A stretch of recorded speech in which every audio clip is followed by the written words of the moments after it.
Hey everybody, it's Jason Blaha here, and it's time for part 2 of the Monday Q&A. And looking at the timer, it looks like I went through part 1 really fast, so that's going to be a short video, so sorry about that. First question: does sprinting do less for building explosiveness than plyometrics or powerlifting? Yeah, absolutely. By its very nature, sprinting is explosive, but not nearly as explosive as either of the other two. However, there is a performance carryover, meaning doing things like plyometrics or powerlifting can absolutely improve your sprinting speed, particularly off the block. Like your immediate first burst of power, it will absolutely affect it. Which is why most sprinters do these types of things. Most top-level sprinters do heavy squatting, they do heavy deadlifting, they do plyometrics and box jumps and all sorts of things to improve their explosiveness, to improve their sprinting time. Alright, next question. Jim Wendler's 531 for bodybuilding. Any differences programming for an unnatural athlete? Yeah, actually really 531 could be classified as a power building type program used by powerlifters. A lot of American powerlifters do tend towards power building instead of true powerlifting or proven powerlifting protocols to reach their goals. And 531, I would really categorize it as a power building program. And particularly when you start throwing in things like the big but boring template. Now that is what I would recommend. If you're going to do 531 as a natural athlete, particularly as a natural bodybuilder, I would run the big but boring template.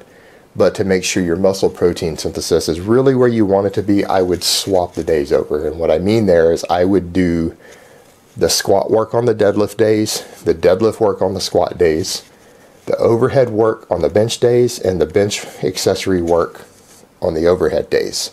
And that way you're hitting each thing twice a week. Each major set of muscle groups is getting direct stimulus either at least twice a week, which is really what you need as a drug-free bodybuilder.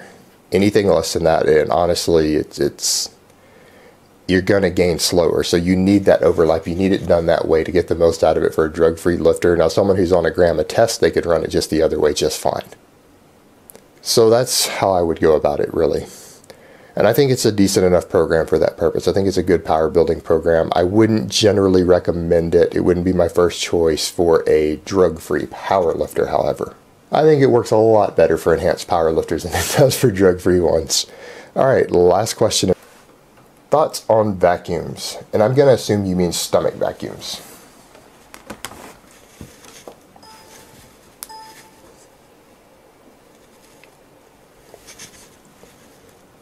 Actually, I haven't been doing these lately, and I can tell a difference in the mirror and even in my videos where I stand because my abs hang out a bit more as a result of it. I really need to do more vacuums again. I used to do them religiously. Depends on what your goals are, though, as far as what I think the thoughts on them are. For bodybuilders, they're a very old secret to getting your waistline smaller. And yes, I have used this over time and noticed it even at a given body weight. If you do a lot of them, you can pull about an inch off your waistline just when you're relaxed and not thinking about it. Trains you to subconsciously hold your abs and your stomach in tighter, even when you're doing a relaxed pose or you're relaxed. Now, for athletic purposes, they are good for developing the transverse abdominals, and so they absolutely have a potential stability benefit for a strength athlete. So those are my overall thoughts on them. I think they're actually useful. They are something I use myself. They are something I advocate to others. I don't think they're massively important, but they're just a useful tool. And again, going back for bodybuilders, I think they're very useful for just giving you the appearance of a smaller waistline because it trains you to contract and hold your stomach in. Alright guys, so that's really all I have to say on that today. I hope it's been informative, and I will talk to you guys next time.